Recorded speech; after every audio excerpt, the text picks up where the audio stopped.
Psycho Corner. Tervehdys. Oikein hyvää iltapäivää Psycho Cornerista. Tänään olisi tarkoitus keskustella mielenterveydestä ja psyykkisestä hyvinvoinnista ja erityisesti psykoterapiaan painottuen. Meillä on erikoisvieraana Tom Rosenström, yliopiston akatemian tutkija. Haluatko vähän tarkemmin esitellä itseäsi tai kertoa tarkemmin, kuka olet ja mitä teet? Kiitos kutsusta. Olen tosiaan Helsingin yliopistolla akatemian tutkijana, mielenterveyden tutkimuksen dosentti ja yliopiston lehtori. Ja tutkin mielenterveyttä mukaan lukien psykologiset hoidot. Sitten on Inka Harpf, psykologi paikalla jälleen, ja mun nimi on Lauri Tapola. Tänään on 17. päivä 3. vuonna 2025 ja olemme Järvenpään kirjastolla. Tästä mielenterveyskriisistä tai tälleen keskimäärin psyykkisen hyvinvoinnin heikentymisestä on puhuttu aika paljon viimeaikaisesti, niin pitääkö se paikkaansa? Ihan haastetaan tälleen yleisellä tasolla, että onko meillä mielenterveyden kriisi, onko ihmisten psyykkinen hyvinvointi keskimäärin heikentynyt? Mitä mieltä on Tom asiasta? No joo, ilmeisesti tästä on debattia, mutta mun mielestä kyllä on aika selvästi, tai mun tulkintani on, että on aika selvästi heikentynyt etenkin nuorilla. Et muistan väitöskirjaa tehdessä 2013, kun katselin sitten erilaisia prevalenssitutkimuksia masennuksesta ja muustakin, että miten ne on muuttunut. Ja silloinkin kauheasti puhuttiin, että mielenterveyden häiriöiden määrät on muuttunut, mutta ei niissä näkynyt juuri mitään niissä prevalenssiarvioissa ajan suhteen, että miten ne niin kuin sitten kun niitä oikein tutkittiin, väestötasolla kyseltiin, että onko kriteerit täyttäviä oireita. Mutta nyt sitten viime aikoina sen jälkeen niin on kyllä muuttunut, ja mä tästä poimin teille muutaman luvunkin, kun tiesin, että tästä kriisistä nyt sitten puhutaan, niin tämähän on globaali asia sillä tavalla, että USAssa esimerkiksi itsetuhoisen masennuksen yleisyys nuorilla tuplaantui 2008-2021 välillä. Ja Saksasta, Euroopasta, Keski-Euroopasta kun ottaa esimerkin, niin siinä missä masennuksen yleisyys vuodesta 2009 vuoteen 2017 nousi 26%, niin nuorilla se nousi 90%, melkein tuplaantui, jos katsotaan 15-19-vuotiaiden ikäryhmää. Ja Suomessakin nuorten mielenterveysperusteiset sairauspoissaolot tietysti tunnetusti tuplaantui vuosien 12 ja 22 välillä. Eli aika selvältä mun mielestä näyttää näiden lukujen valossa, että jonkunlainen muutos ja kriisi on. Joo, ja erityisesti kuulostaa, että tosiaan nuoret on ottanut sitä osumaa. Onko näissä arvioissa jotenkin otettu siihen kantaa, että mistä kaikesta se voi johtua tai mihin kaikkeen se voisi liittyä? No yleensähän näissä niin kuin suoraan ei tietysti saada näissä prevalenssitutkimuksissa siihen vastausta. Eikä se ole tarkoituskaan, niissä on tarkoitus tietää, että paljonko sitä on väestössä. Ja sitten on tietysti esitetty erilaisia hypoteeseja, mutta ei nähdäkseni ei voi sanoa, että sitä tiedettäisiin, mistä se johtuu. Ja tämä tosiaan kuulostaa siltä, että jos on niin kuin noin itsetuhoisuuteen liittyvä data varsinkin, että ei ole pelkästään kyse siitä, että niin kuin ongelmia tai oireita raportoitaisiin herkemmin tai haettaisiin apua herkemmin kuin aiemmin. Ei se mun mielestä ole. Ehkä varmaan sellaistakin saattaa olla, mutta niin kuin tuntuisi aika erikoiselta ajatukselta, että meillä aiemmin olisi ollut väestössä valtavasti ihmisiä, jotka on itsetuhoisia, ja nyt he jotenkin sitten vasta uskaltaisi tai nyt asiat olisi muuttunut niin, että siitä enemmän uskallettaisiin kertoa, niin ei se nyt ehkä vaikuta. Joo.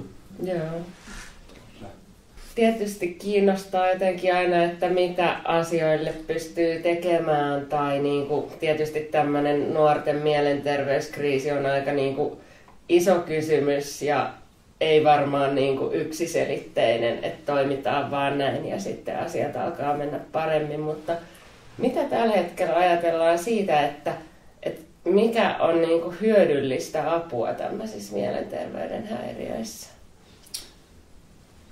No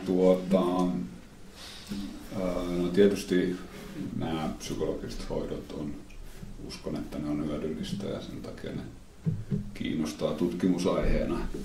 Mutta mitä nyt muita voi olla sitten, on niin kuin kaikenlaiset omahoidot verkossa ja kirjaan perustuen on ihan hyödyllisiä. Sitten on varmasti ihan lähimmäisten tarjoama psykososiaalinen tuki on hyödyllistä ja sitten on tietysti voi olla elimellisiäkin syitä, jolloin sitten enemmän biologiset hoidot on hyödyllisiä, mutta näitä häiriöteorioita on mun mielestä historiallisesti hivenen ylikorostettu ja ne ei ehkä sillä tavalla tunnusta tätä mielialan toiminnanohjauksen funktiota ja sen ymmärtämisen tärkeyttä aina. Ja jos puhutaan siis isoista, tarkoitan yleisistä mielenterveyden häiriöistä, kuten masennus ja ahdistus, niin tämmöiset selkeän elimelliset jututhan on ollut usein vähän harvinaisempia asioita. Joo. Toi toiminnanohjaus jotenkin, tai en ole itse ihan suoraan tuohon termiin törmännyt välttämättä tuossa yhteydessä, ei tuosta olisi kiinnostava oikein viittasi tällaiseen funktionaaliseen tarkoitukseen, että tunteillahan on monenlaisia säätelytarkoituksia, eikä niihin luonnonvalinnassa syntyneisiin tarkoituksiin välttämättä kuulu se, että tuntuu mukavalta, vaan niillä on monenlaisia tarkoitusperiä ja se ei missään nimessä ole aina häiriön merkki, että joku asia tuntuu epämukavalta tai että sillä voi olla myös jotain funktionaalisia toistaiseksi huonosti tunnistettuja puolia siinä asiassa. Ja tällainen nyt voisi esimerkiksi selittää sitä, että kuinka ne noin räjähtämällä nousee ne yhteiskunnallisten muutosten myötä nuo prevalenssit ja näin.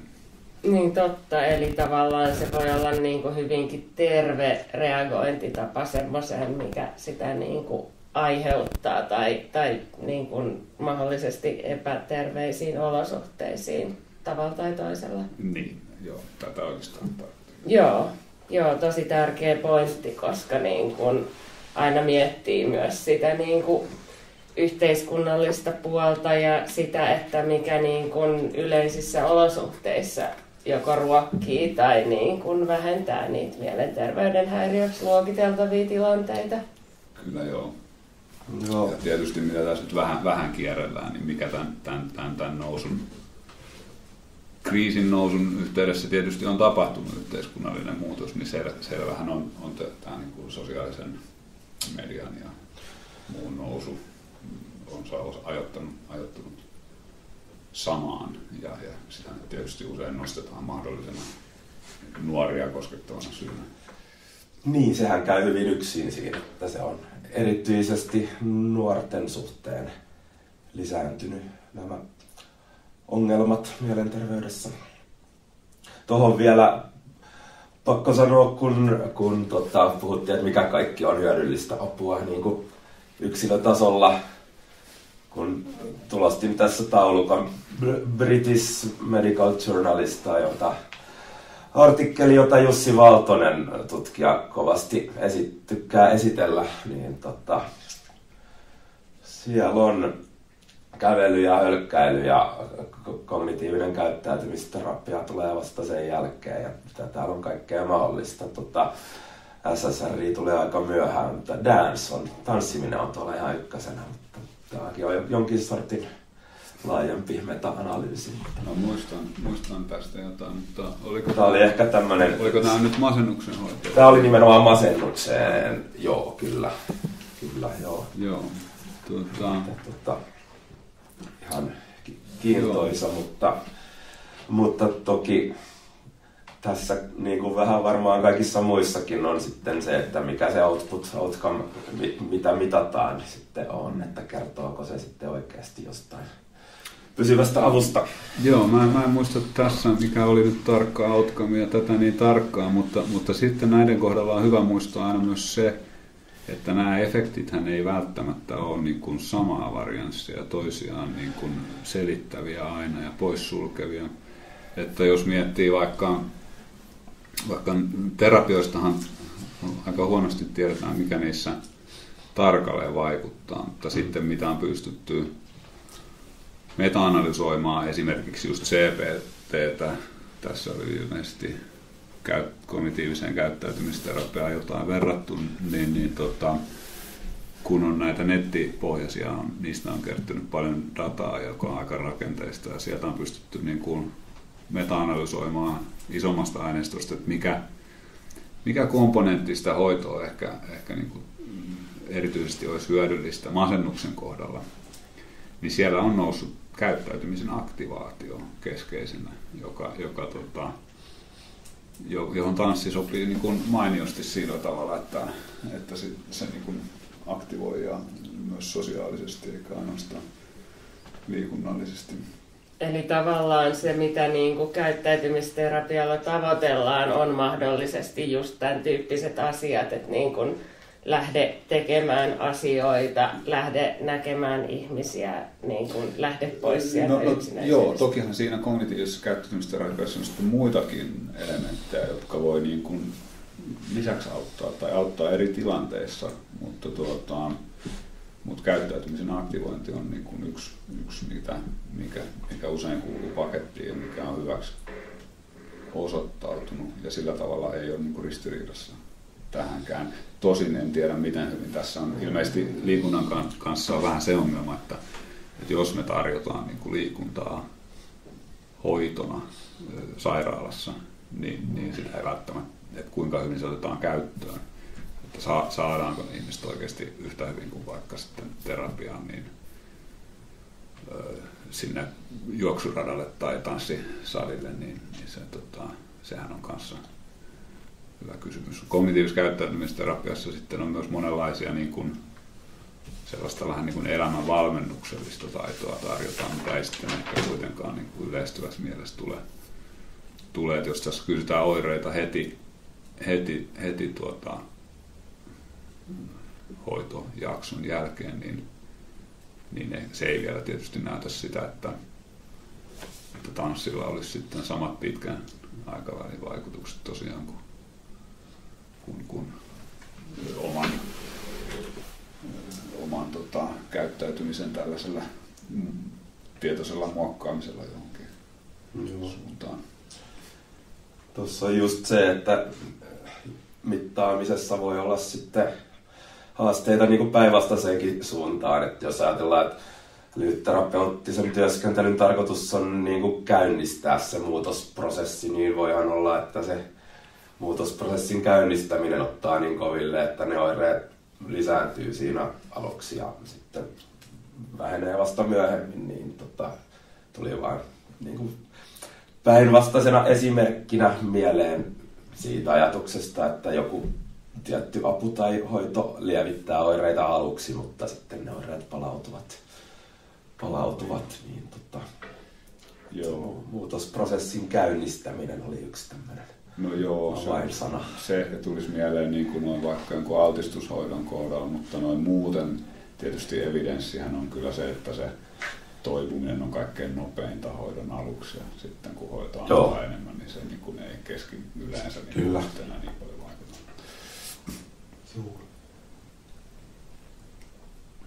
No varmaan niinku se kysymys jotenkin on kiinnostava, että kun niinku resurssit on rajalliset ja sitten se niinku nämä mielenterveyden häiriöt on kumminkin lisääntynyt, ehkä myös jossain määrin tietoisuus siitä avusta tai joku rohkeus ottaa sitä vastaan, mutta selkeästi myös sen tarve, niin mitä jotenkin tutkimus tavallaan niin kuin tuo siihen, että mikä olisi oikeasti niin kuin hyödyllinen tapa järjestää se asia? Tai onko semmoista, niin kuin vastaako tutkimus jotenkin sellaisiin, ei varmaan suoraan, mutta niin kuin epäsuorasti?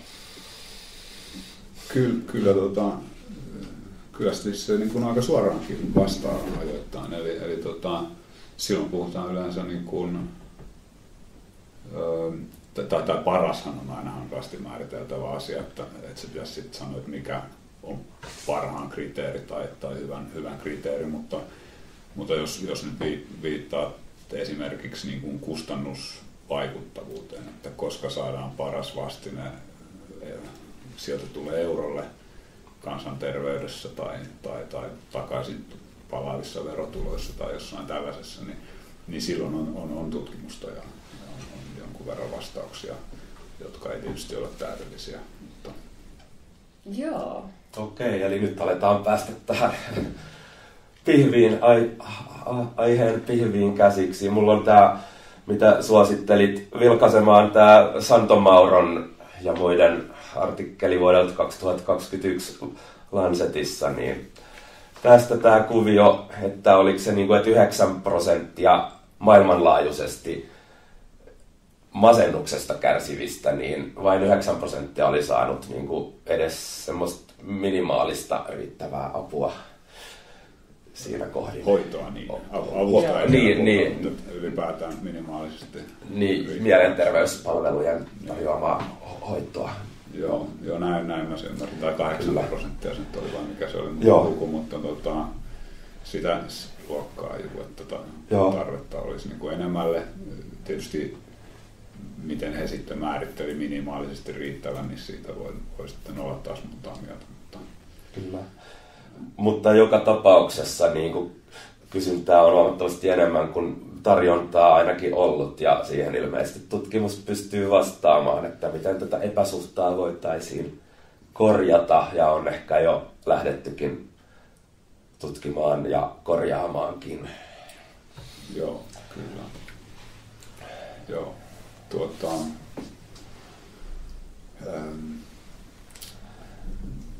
mitäs tätä pitäisi lähestyä? Haluatteko että selitän, niin kuin, että kuinka se on niin kuin, kuinka me ollaan päädytty vaikka Terapiat etulinjaan hankkeen tapaisia effortteja kohden?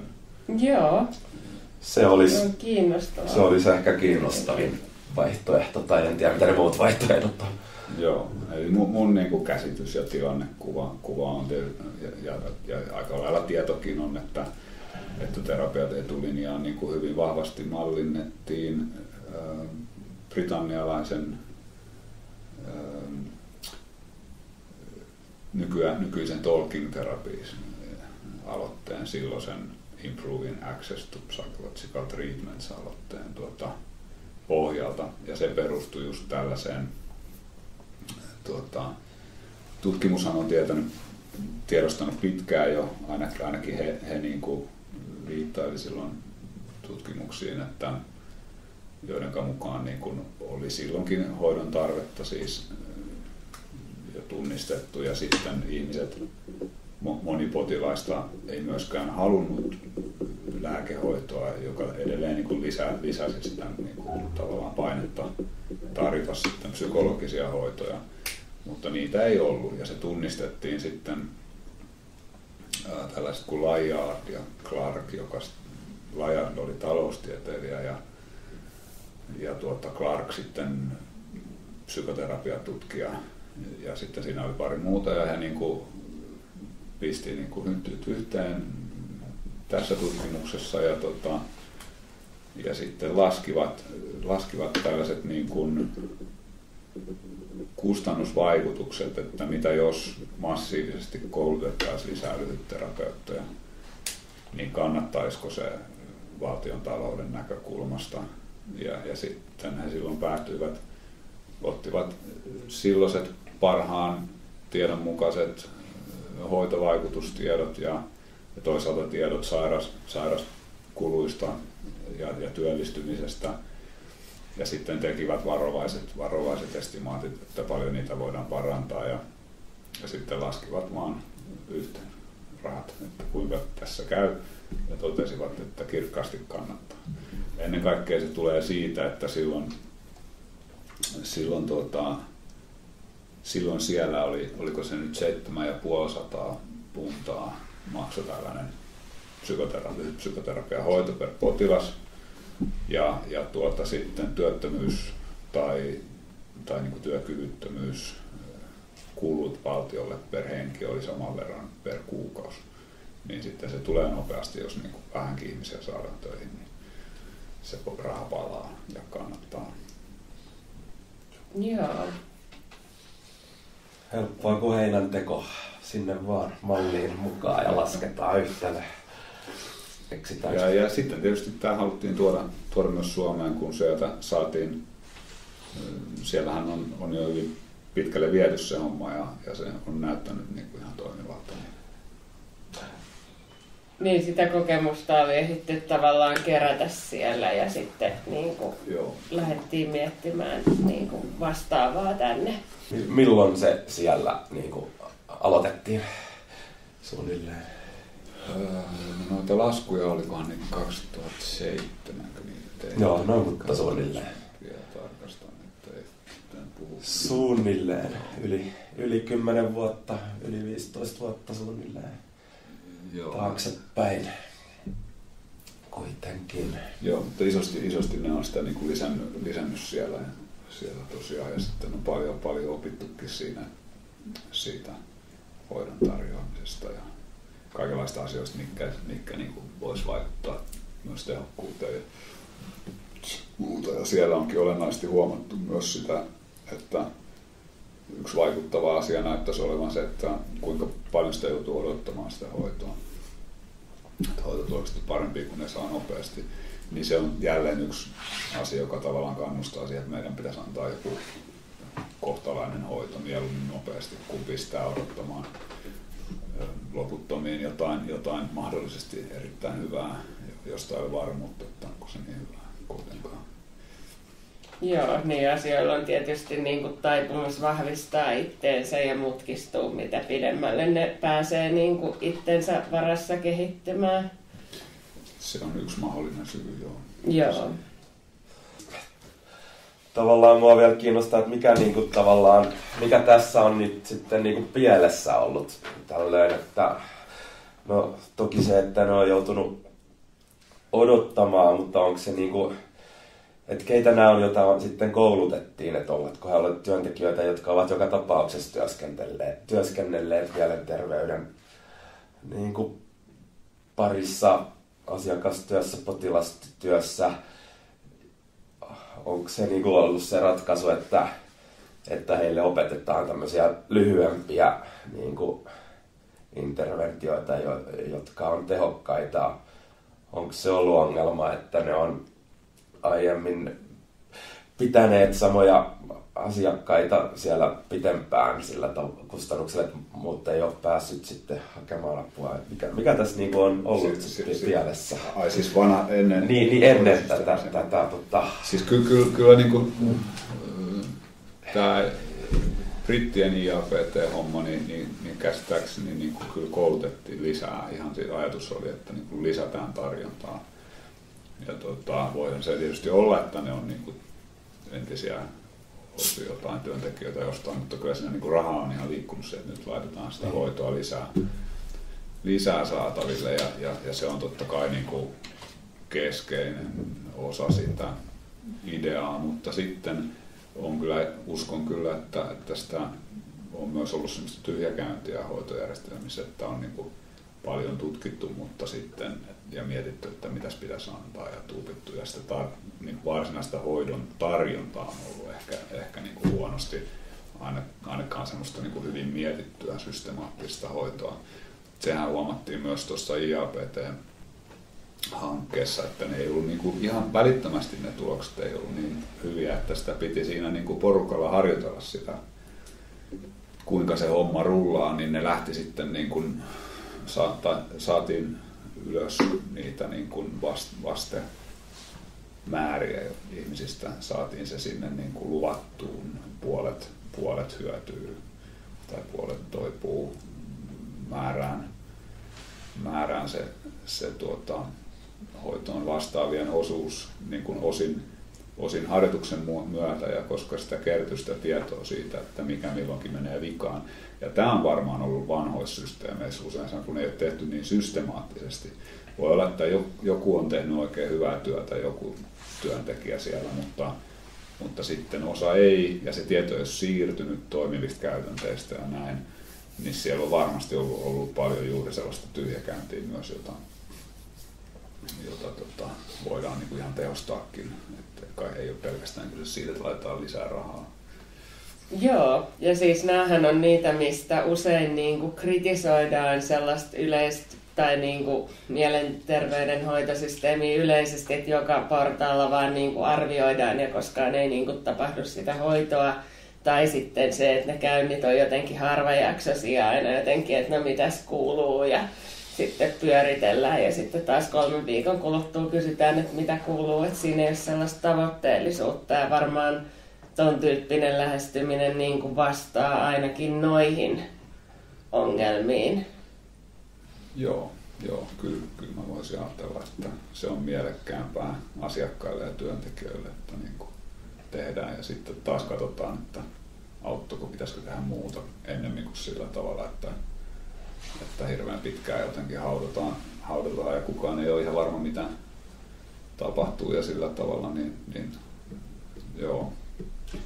Jäikö sieltä Englannista jotain sellaisia, kun sanoit, että siellä niinku opittiin asioita ja huomattiin, että mikä menee pieleen tai mikä voi vaikuttaa paremmin, niin jäikö sieltä jotain semmoisia tiettyjä asioita niinku tavallaan, mitä sitten on ollut mahdollisesti siirrettävissä tähän niinku suomalaiseen malliin?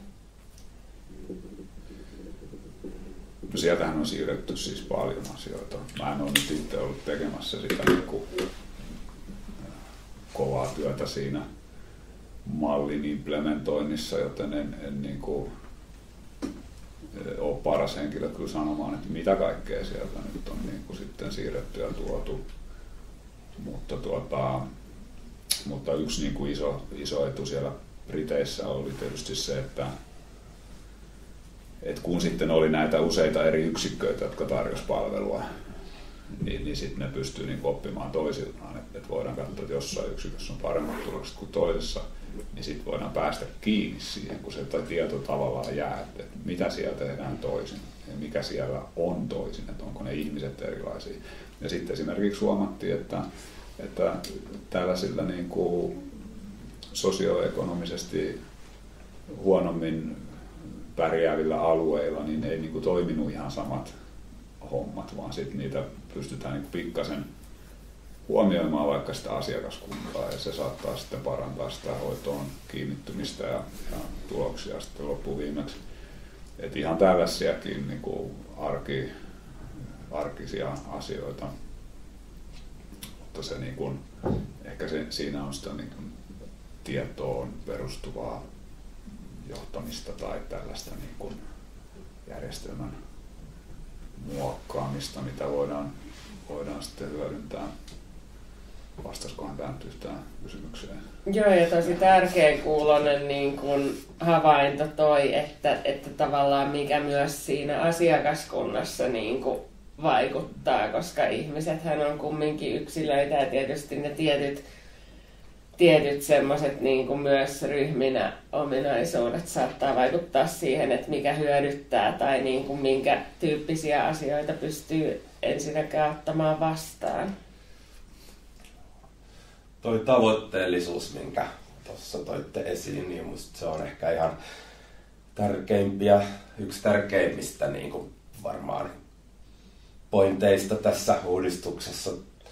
Itsekin silleen vähän opiskellut ja hyödyntänyt ja tätä uuden mallin mukaisia interventioita ja just se tavoitejana ja sillä eteneminen ja että asiakas itse osaa nimetä semmoisen konkreettisen tavoitteen, niin se on niin kuin mun mielestä semmoinen ainakin selkeästi semmoinen hyvä puoli varmasti verrattuna niin kuin tämmöisiin kerran kuukaudessa jutusteluun. Niin sitä mietin vielä, että jos se on tosiaan Englannissa niin kauan jo ollut siitä, kun tämän mallin kehittely aloitettiin, ja niin on varmaan aika pitkä seuranta-aikakin jo ollut, että niin kuin tavallaan onko ne pysynyt ne hyvät tulokset vai niin kuin, onko semmoista, että vuoden parin sisällä samat henkilöt palaa sinne samassa tilanteessa hakemaan hoitoa. No tässä onkin mielenkiintoinen kysymys tutkijan näkökulmasta. Tässä me suomalaiset ollaan niin kuin sillä tavalla onnellisessa asemassa, kun meillä on aika hyvät rekisterit kansalaisista. Ja me niin kuin tavoitetaan ne sitten myös myöhemmin, silloin jos he näin sallivat. Tämä ei ole niin kuin samalla tavalla välttämättä Britanniassa, missä usein henkilöllisyyttäkin todistellaan kaasulaskulla ja muulla. Varmasti on jotain pitkän ajan tietoa, mutta muun muassa britannialaiset ja amerikkalaiset oikein mielellään tekee pohjoismaalaisten ja eurooppalaisten kanssa yhteistyötä silloin, kun tarvitaan tietää pitkän ajan hoitotuloksia. Kyllä. Koska heillä on vähemmän, ja joka tapauksessa on niin kuin aika hiljattain tulevaa tietoa vasta, mitä on, mutta on niin kuin esimerkiksi Espanjasta on mun mielestä aivan hämmästyttävänkin hyviä tuloksia lyhytterapiasta tämän mukaan mallinnettua, jossa niin kuin tuplaantuu tällaisen niin kuin hyvän keskimääräisen palkkatason saavuttavien ihmisten määrä sitten niin kuin yli vuoden päästä nimenomaan, ei niin kuin välittömästi hoidon jälkeen, vaan vuoden pienellä viiveellä ja sitten taas tällaisessa perinteisemmässä hoidossa niin ei hirveästi ollut työllisyysvaikutuksia. Että jotain on ja lisää varmaan tulossa, mutta aika näyttää, että mihin sitten asettuu, että onko nämä ollut niin kuin ylioptimistisia arvioita, mutta toistaiseksi näyttää aika lupaavalta. Käytetäänkö hyvää palkkatasoa mittarina sen takia, että ihminen voi paremmin, kun sillä on rahaa tehdä kaikenlaista, vai sen takia, että valtio saa verotuloja enemmän? No sitä käytetään tietysti indeksinä toisaalta tämän niin kuin palvelujärjestelmän kestävyyden kannalta, että niin kuin ei Briteissäkään olisi niin kuin valtion rahakirstut auenneet, jos ei siellä olisi pystytty näyttämään, että tämä on itse asiassa taloudellisesti kannattavaa tarjota tätä hoitoa. Kyllä se, niin kuin, se on kuitenkin se argumentti, joka sitten niin kuin mahdollistaa sen massiivisen palvelutarjonnan lisäämisen. Et usein ajatellaan, että oire on usein niin kuin ilmiasu jollekin niin kuin vähän laajemmalle ongelmalle ja sitten on tavallaan ehkä jossain määrin kuitenkin niin kuin keskitytään niihin oireisiin tässä, mutta toki siitähän se on itse asiassa tämä näin just merkittävänä etuna mahdollisesti psykologisille hoidoille suhteessa vaikka lääkehoitoihin, jotka mun mielestä enemmän keskittyy oireisiin. Että se on hyvin hatara oletus, että siellä on niin joku mekanismi selkeä, joka sitten niin kuin noin vaan SSRI-määriä tai serotoniinimääriä manipuloimalla sitten niin kuin, että kyllähän psykologisessa lyhythoidossakin usein pyritään auttamaan ihmistä saavuttamaan arvojensa mukaista arjen elämää ja saamaan niin kuin ne puitteet ja raamit niin kuin auttamaan ihmistä auttamaan itseään, niin se on ihan mun mielestä uskottavaa sisällöllisesti ja tieteellisesti, että se voisi niin kuin työllisyyttäkin sitten parantaa käsijuoksussa. Niin, että tavallaan se antaa niinku työkaluja jotenkin selviytyä elämässä ja sitten ihminen käyttää niinku niitä niin hyvin kuin osaa. Ja tietysti siinä on niinku se vaikeus, että tietyt niinku mittarit, vaikka se palkkataso on helpompi niinku jotenkin määrällistää kuin vaikka niinku joku psyykkinen hyvinvointi, joka on aika abstrakti käsite. Kyllä joo, se on näin juuri ja sitten niin, ei meillä taida olla semmoista selkeää mittaria psyykkiselle hyvinvoinnille, jonka kaikki hyväksyisi ainakaan. Ja sitten voi myös kysyä sitä, että onko hyvinvointi niin kuin itsetarkoituksellista sillä tavalla, että niin, monenlaiset filosofit ajattelee, että jos sitä liikaa tavoittelee, niin sitä ei koskaan saa. Niin. Hyvä kiteytys ja hyvä kysymys, kyllä. Ja jotkut taiteilijat saattaa ajatella, että täytyy voida riittävän huonosti, että syntyy riittävän rajua taidetta. Esimerkiksi. Mutta miten kun joskus aiempina aikoina, sanotaan 10-15 vuotta sitten, kun psykoterapian vaikuttavuustutkimuksista olen ollut kuulolla, esimerkiksi professori Erkki Heinonen niitä esitellyt, niin aina on todettu se, että sillä terapiasuuntauksella ei niinkään ole vaikutusta, vaan sillä allianssilla, eli miten asiakas kokee tulleensa kohdatuksi niin kuin psykoterapeutin toimesta, niin se asiakkaan kokemus, potilaan kokemus siitä vuorovaikutuksesta on siis ollut aina se, joka niin kuin on ollut kaikista ratkaisevin, niin tässä on tavallaan, en tiedä haastaako tämä sitten jotenkin sitä näkemystä ja onko tämmöistä uutta meta-analyysiä minkälaista sitten, että mikä siinä on se vaikuttava elementti, kun tässähän tavallaan myös lyhytterapioissa kognitiiviseen käyttäytymisterapiaan perustuvissa terapiat etulinjaan terapioissahan on tavallaan just niin kuin enemmän ajatellaan, että, tai en tiedä voinko enemmän, mutta aika paljon ajatellaan, että se on se niin kuin tietty tapa, jolla asiat tehdään ehkä enemmän kuin se. Toki asiakkaan kohtaaminen nyt on aina tärkeää, mutta... Niin, en mä tiedä ajatellaanko välttämättä niin, että se on, että heidän tapa on paras tapa, vaan olisiko siinä enemmän kuitenkin mahdollisesti taustalla se, että ajatellaan, että olisi hyvä, että meillä olisi joku yksi sama tapa, eikä jokainen tekisi jotain, mistä ei tiedetä mitä tyyppisesti, että se on ihan totta, että ei meillä ole niin kuin hirveän hyvää evidenssiä vieläkään siitä, että mitkä yksittäiset temput terapiassa toimii ja auttaa. Että siinä mielessä nuo niin kuin viittaamassa Erkinkin esittelemät tulokset näistä terapian yleisten efektien selitysosuudesta, joka käytännössä on vähän niin kuin toinen tapa sanoa, että me ei oikein tiedetä, mitä siinä niin kuin tarkalleen tapahtuu, niin ne on edelleen tietysti niin, että niin kuin niillä selittyy enemmän kuin niillä niin kuin yksittäisillä keinoilla. Mutta sitten samaan aikaan sitä tutkimusta, niin kuin tästä usein syntyy sellainen ajatus, että se on se terapeutti, joka tekee sen.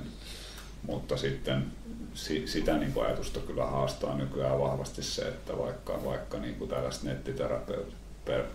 nettiterapiat, missä se terapeutti on selvästi etäisempi, niin kuitenkin saavuttaa ihan samoja hoitotuloksia. Ja sitten mitä meillä on niin kuin tutkimusta ihan niistä terapeuttiefekteistä, niin ei nekään nyt sitten niin kuin kauhean paljon selitä, että keskimäärin meta-analyysit arvioi jonnekin 2-8%.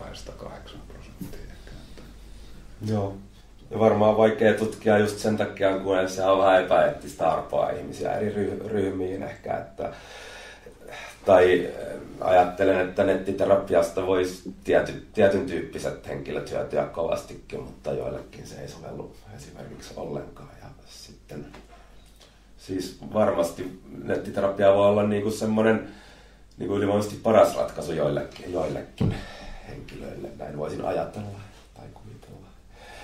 Niin, on varmaan henkilökohtaisia erojakin, mutta on kyllä samaan aikaan on ollut niin kuin vaikea ennustaa sitä, että kuka myöskään minkä tyyppisestä hoidosta hyötyy. Että tässä nyt on vähän sellaista avointa tutkimuskenttää tässä kysymyksessä, että ei kyllä, että tämä allianssikonsepti on vähän hämärä ja ei ihan tiedetä, että miten se niin kuin homma pelittää. Ja todennäköisesti joskus lähitulevaisuudessa vähän lisää taas tiedetään.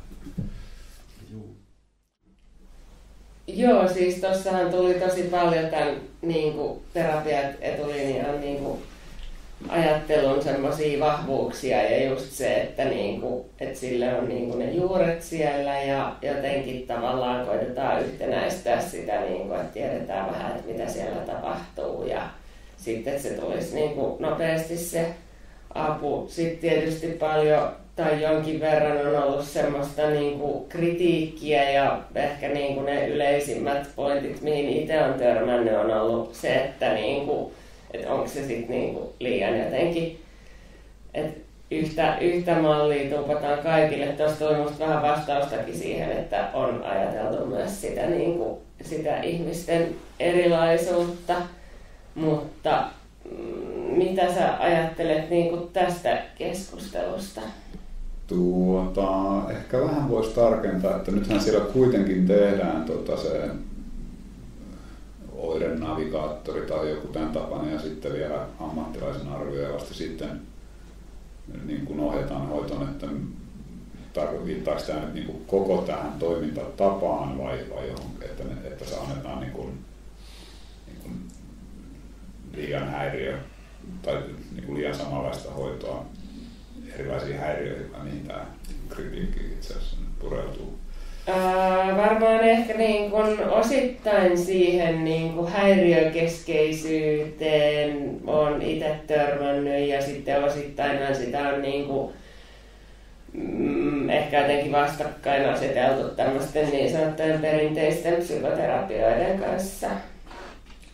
Joo, aika kiivastakin keskustelua on ollut, mutta varmaan just tämä ja varmaan sitten ehkä, no en tiedä, jotenkin tulee semmoinen fiilis, että onko siellä taustalla jotain niin kuin erilaisia käsityksiä, niin kuin ihmiskuvia tai ihmiskäsityksiä, mutta en vaikea tästä kysyä täsmällisesti, mutta joo, nyt on tosiaan, kun en tiedä tarkemmin tätä keskustelua, niin vaikea oikeastaan nähdä, että mistä kulmasta tämä ajatteleminen kritiikki tarkalleen tulee. Että tietystihan tämä toimintamallissa on niin kuin se ajatus, että siellä se ei niin kuin korvaa vaikkapa näitä pidempiä terapioita suoraan, vaan se on niin kuin se matalamman haasteen ja matalamman kynnyksen nopeamman pääsyn palvelutaso, että sillä tavalla se on ehkä hivenen aiheeton ajatus, että se jotenkin niin kuin pakottaisi yhden muotin, vaan kyllä mä oon nähnyt sen enemmän niin, että se on yksi yritys muiden joukossa vastata siihen matalan tason niin kuin nopean hoidon kysyntään. Että se ei suinkaan tosiaan ole ainoa, koska tästä on ollut esimerkiksi just nämä nettiterapiat, jotka mainittiin, nehän ei ole niin terapiat etulinjaan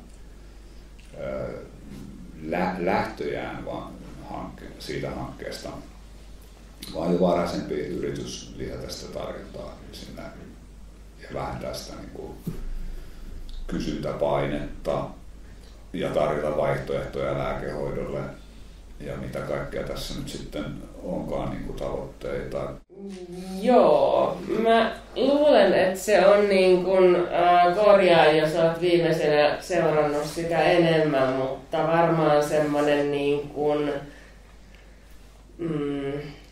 onko se semmoinen jotenkin tavallaan se niin kuin yhden muotin, että okei, että siellä on se terapianavigaattori ja sitten niiden oireiden perusteella lähdetään niin kuin toteuttamaan tiettyä mallia. Mä luulen, että se lähtee jostain niin kuin sen tyyppisestä. Toihan on sinänsä siis, jos mä ymmärsin oikein, niin se ajatus on se, että mahdollisimman varhaisessa vaiheessa tapahtuu jotain, minkä on jotenkin todettu olevan vaikuttavaa. Toihan on itse asiassa vähän väärä käsitys tosiaan, että sen navigaattorin pohjalta lähdetään toteuttamaan, kun siinä tosiaan on sitten se, vielä se niin kuin miksi sitä sanotaankaan, joku alkujäsennys myös, ja sit, jonka jälkeen vasta tulee se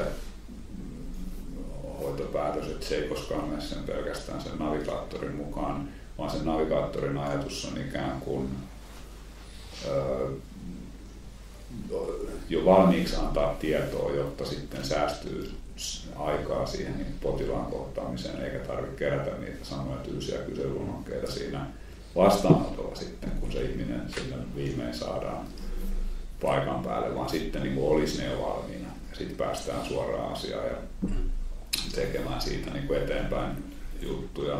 Näin mä oon sen ymmärtänyt. Voi olla, että mä oon ymmärtänyt siitä jotain väärinkin, kun en tosiaan mä teen tutkimusta enkä niitä hoitoja, mutta sillä tavalla niin kuin eihän se mene. Mutta varmasti ne hoidot sitten taas lyhyt psykoterapiat on toki niin kuin häiriöperusteisia tai ne on usein tehty jollekin häiriölle. Ja sitten me tiedetään, että psykiatriset häiriöt on komorbideja ja ne ei niin kuin välttämättä ole suinkaan niin kuin ainoa ongelma, se nimenomainen, johon sitten se hoito annetaan.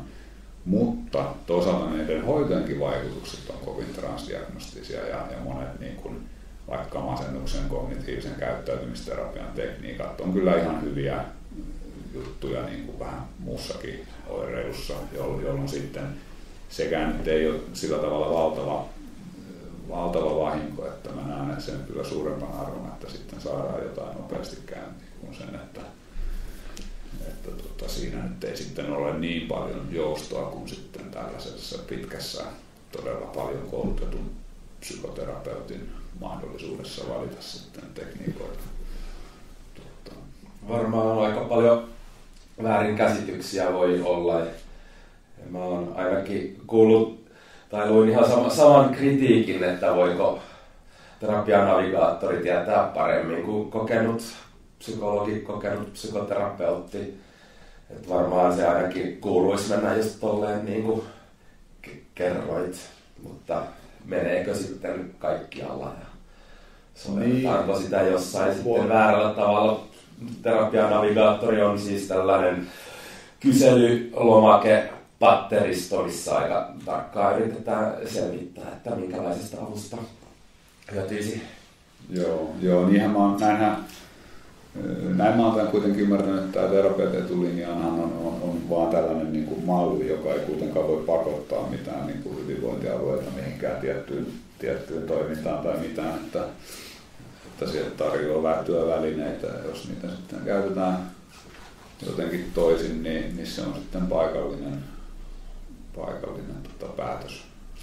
Toi on tärkeä pointti myöskin, koska tuohon ja ehkä myös tuohon navigaattorikysymykseen liittyen, niin yksi kritiikki, mitä olen kovastikin kuullut, on ollut se, että niin kun psykologit, ammattikunnista nimenomaan psykologit, monet kokeneet psykologit kokevat, että niin kuin he ovat yliopisto-opintojen aikana koulutuksessa ja mahdollisesti muussa täydennyskoulutuksessa niin sen oman osaamisensa ja ammattitaitonsa puolesta niin kuin vähän tavallaan pidemmällä ja sitten he joutuvat opiskelemaan näitä terapia-etulinja-interventioita, niin sitten kokevat sen niin kuin epämielekkääksi, niin tämä on niin kuin yksi kritiikki, mihin on kohdannut, mitä on kohdannut. Okei. Joo, mutta siitä on tietysti, sehän ei tavallaan ole sitten oikeastaan sen mallin ongelma niinkään kuin työnjärjestyksen ja monenlaisen niin kuin muun asian ehkä. Vai mitä ajattelisit, että eikö se kuitenkin niin? Juu. Niin varmaan niin kuin itse työskentelen siis lasten ja nuorten kanssa ja niin kuin ne, mitä on itse käynyt näitä jotain koulutuksia, niin eihän niissä ole sinänsä mitään ongelmaa, että nehän on tosi paljon semmosia menetelmiä, mitä käyttää niin kuin muutenkin. Just tämmöiset altistukset tai ne käyttäytymisen muokkaamiset tai tämmöiset, että varmaan niinku se kritiikki, mitä itse on kuullut, niin on se, että nyt näitä täytyy niinku opetella alusta ja jotenkin se huoli, että pitääkö niitä niinku kerta kerralta soveltaa jotenkin kauhean niinku jäykästi. Ja tietysti niinku nämä portaittaiset mallit on aina semmoisia, että ne on tosi helppo ymmärtää väärin, että pitääkö niinku astua joka askelmalle ennen kuin pääsee sinne jonnekin. Ilmeisesti kumminkin ajatus on se, että katsotaan, niin kuin, että jos ei kakkosporras sovellu, niin sitten voidaan mennä suoraan nelosportaalle. Joo. Itse asiassa tosiaan tutkimuksessa puhutaan niin kuin portaittaista, eli steppered careista ja sitten stratified, eli tällaisesta niin kuin kohdennetummasta, persodoimmasta hoidosta, niin tämä oikeastaan tämä malli ei ole mikään puhdas steppered care, enkä tiedä tehdäänkö oikein missään ihan puhdasta porrasmallia. Että kyllähän siinä niin kuin nostetaan sitten suoraan tarvittaessa sinne ylemmille tasoille ja se on osin sen navigaattorinkin tietysti tarkoitus on se, että ja ilmeisesti se aika hyvin päätyykin samaan suositukseen kuin ammattilaiset sitten muutenkin, että onko niin kuin vakava oireilu vai lievempi sen suhteen. Ja niin kuin sitten voidaan ohjata ylemmälle tasolle suoremminkin, mutta se portaittainen ajatus niin on siinäkään hyvä, koska usein meillä ei ole sitä tietoa, että mikä taso olisi hyvä. Ja niin kuin sanoin, on hirvittävän vaikea pystyä ennustamaan. Ja ne ennustemallien niin kuin selitysasteet on hyvin heikkoja sillä, että kuka niin kuin hyötyisi mistäkin hoidosta tai ylipäätään paljon se hyötyy tietynlainen ihminen jostain hoidosta. Sitä aletaan ennustaa niin huonosti, niin se on vähän itsensä huijaamista sanoa, että me pystytään niin kuin stratifioimaan ihmiset kovin tehokkaasti eri paikkoihin, niin sen takia nämä porrasmallit on tullut, että stratifioidaan nyt sitten, kun se niin voidaan sanoa, että se onnistuu, mutta sitä ennen me voitaisiin vaan laittaa ihmiset nopeasti hoitoon. Joo. Mutta se ajatus on tavallaan se, että ne kaikki portaat on niinku käytössä tietyllä tavalla niinku jonkun yksilön kohdalla, joka sinne portaille on niinku astumassa. Mutta toi on kyllä hyvä pointti, että se on myös vaikeaa tietää etukäteen, että mikä se porras voisi olla. Joo. Kiinnostava kysymys myös on, että kun me puhuttiin just tuosta kustannusvaikuttavuudesta, joka on tietysti niinku oikeasti niinku reaalimaailmassa tärkeä juttu, mutta onko jotenkin psykoterapiatutkimuksella tai mielenterveystutkimuksella ajatusta siihen, että jos niinku kuvitellaan, että meillä olisi niinku leikisti niinku kaikki resurssit käytössä, niin mikä olisi kaikista niinku hyödyllisintä mielenterveyden häiriöiden hoidossa, jos ei tarvitsisi ajatella rahaa tai kustannuksia tai mitä niinku hoidot maksaa?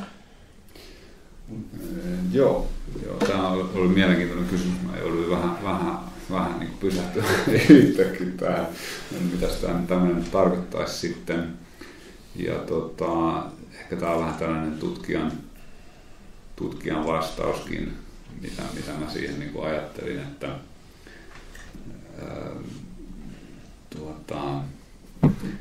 mitäs tässä nyt olikaan, että toi oli nyt toi, jos tarvitsee ajatella kustannuksia.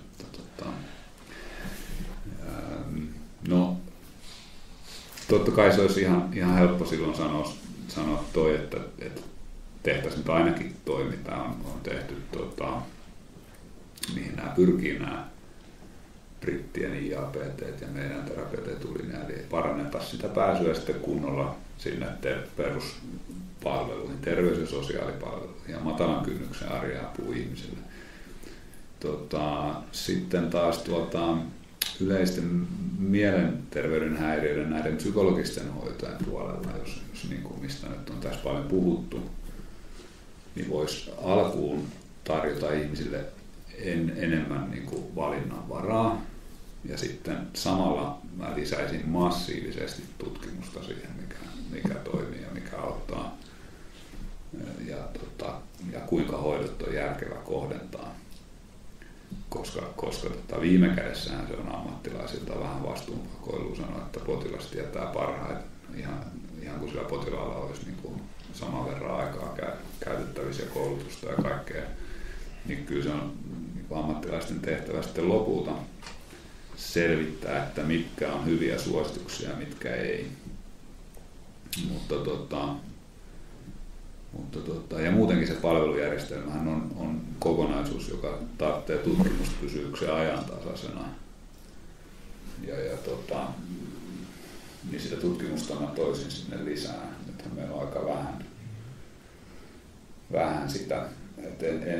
Sitten mä en niin osaa sanoa, että mielestäni sellaista tietoa ei ole, että me voitaisiin sanoa esimerkiksi, että tarjotaan kaikille pitkää kelaterapiaa, että sillä päästäisiin niin kuin hyvään lopputulokseen. Sellaista tietoa ei ole olemassa. Sen takia se olisi mun mielestä järkevää niin kuin kerätä sitä tietoa ja sitten parantaa sitä systeemiä, vaikka olisi rajattomat resurssit, niin jotenkin näin mä ehkä etenisin silti. Ja sitten nostan nyt esiin sen, että tällä hetkellä kelaterapiasta ei esimerkiksi kerätä mitään tuloksellisuusdataa. Siinä nyt olisi niin kuin hyvin helppo ihan nykyresurssienkin rajoissa tehtävä parannus. Joo, eli se, että ihmisten jotenkin semmoinen arjen selviytyminen saataisiin niin kuin kuntoon paremmin, sitten se, että se nopeutuu se hoitoon pääsy tai yleensäkin niin kuin palveluihin pääsy. Ja sitten toi oli mun mielestä jotenkin aika puhutteleva pointti, että ymmärretään, että mitä niin kuin tehdään ja miksi.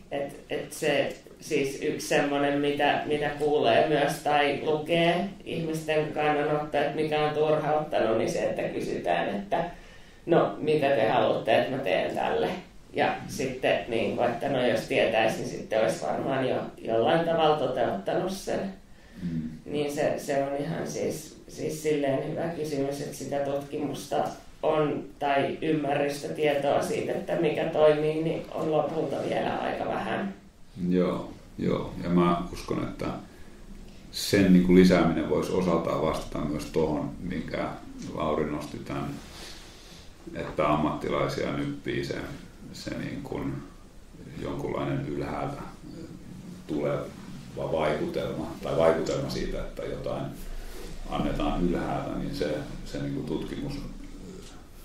tutkimuksen jalkauttaminen käytäntöön on myös osallistamista.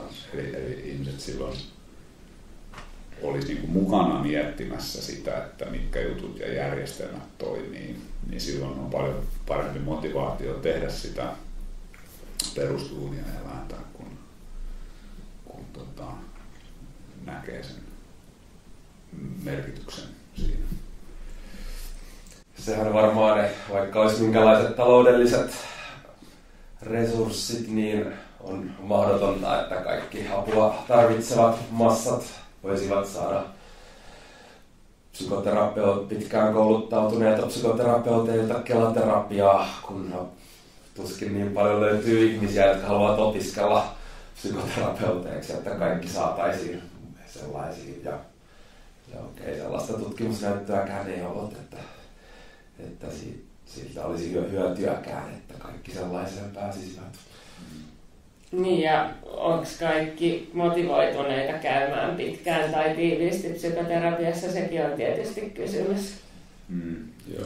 Joo, ja siihen tiedetään vastauksiakin, että ei ole, että on löydettävissä joistain otoksista, niin kun jos sitä on tutkittu, niin ihan selkeä joukko ihmisiä, jotka on valmis menemään vaikka justiinsa nettiterapiaan, mutta ei niin kuin psykoterapeutille. Joo, ja siihenkin voi varmasti vaikuttaa elämäntilanne ja tosi moni muu asia. Joo, mikä nyt sitten milloinkin sitä ei siinä selvitetty, että mitkä kaikki vaikuttaa. Mutta... Niin, tässä nyt keskityttiin niin psyykkisen voinnin parantamiseen yksilötasolla ja erityisesti psykoterapiaan ja sen vaikuttavuuteen ja lyhytterapian vaikuttavuuteen, mutta tietenkin voidaan laajentaa vielä kysymystä, että jos olisi rajattomat resurssit, niin mitä niin kuin yhteiskunnassa pitäisi tehdä toisin, että ihmiset olisivat yleisesti ottaen paremmin, jolloin ei ehkä välttämättä avunhakijoita ja avun tarvitsijoita olisi niin massiivisia massoja sitten yksilötasolla, mutta en tiedä, ehkä se on seuraavien jaksojen vaihe, ellei tähän tule jotain näpäkkiä ajatuksia ilmalta. Mä ajattelisin ainakin, että se on aika avoin tutkimuskysymys ja aika semmoinen 1000 taalan tutkimuskysymys tällä hetkellä myöskin. Ja niin kuin tuossa aiemmin puhuttiinkin, että siitäkin voi vähän debatoida, että mitä se niin kuin psyykkinen hyvinvointi itse asiassa aivan tarkalleen tarkoittaakaan. Mutta kyllä mä silti niin kuin ajattelisin, että varmaan sitä psyykkistä vointia parantaa ja suojaa semmoinen reilu yhteiskunta, jos ihmisillä on mahdollisuuksia vaikuttaa. Ja sitten samalla myös vastuuta itsestään ja muista. Ja sitten itsenäistymistä tukevaa kasvatusta ja kehitysmahdollisuuksia. Ja sitten tähän päälle tietysti aina tulee ne, vaikka nyt nämä näyttöön perustuvat hoidot, että eihän ne niin kuin ole yhteiskunnasta irrallisia asioita. Että paljon kaikenlaisia tommosia voi niin kuin spekuloida asioita, joilla olisi merkitystä, jotka ei välttämättä ole kovin monimutkaisia periaatteita, mutta eikä koskaan tietysti täydellisyyttä saavuteta. Mutta että varmaan voisi sanoa, että aika moni asia on jo tehty hyvin suomalaisen yhteiskunnassa. Ainakin oli vielä. En tiedä mihin suuntaan nyt mennään. Mutta... Niinpä. Joo. Niin, onhan siitäkin ollut tutkimusnäyttöä, että sitä hyvinvointia ainakin joillain mittareilla on ollut ainakin aikaisempina vuosina ihan kohtalaisen hyvin. Mutta onko se tiivistäen jotenkin semmoinen kokemus, että ihminen voi vaikuttaa jotenkin omaan olemiseensa, se mikä sitten tukee sitä hyvinvointia? No kyllä se varmaan tukee hyvinvointia. Onhan nämä niin kuin näitä ihan perinteisiä psykologian tarvehierarkia juttuja ja muuta, että ja myös psykoterapiassa keskeisesti tietysti pyritään tukemaan sitä toimijuuttakin, että eihän semmoinen ole niin kuin tarkoituskaan, että siitä jäädään niin kuin riippuvaiseksi, vaan siinä on nimenomaan tarkoitus saada se toimijuus kuntoon, niin sitten yleisemminkin yhteiskuntarakenteet, jotka tukee toisaalta, mutta toisaalta tukee sitä omaa toimijuutta, niin ne on varmaan sellaisia, jotka toimii. Joo, ja semmoinen jonkunlainen niin kuin kokemuksen tasolla selviytymisen kokemus. Joo. Juu. Hyvä. Joo, tässä oli tosi paljon niin kuin hyviä, tärkeitä pointteja ja ajatuksia herättävää tietoa. Kiitos paljon, Tom. Kiitos Inka myös. Psykoterapiakeskustelu varmasti jatkuu ja varmaan perinteisten pidempien kelaterapioiden edustajista joku osaisi paremmin kuin minä ja Inka esittää sitä kritiikkiä, jota on vellonut, mutta nyt kaiken kaikkiaan kuulosti niin kuin järkevältä, että apua tarvitseville massoille pyritään järjestämään asianmukaista apua mahdollisuuksien mukaan. Se oli ehkä keskeinen anti tässä. Psykokorner kiittää ja psykoterapia-keskustelu jatkuu toivottavasti myös Psykokornerissa. Morjes. Moi.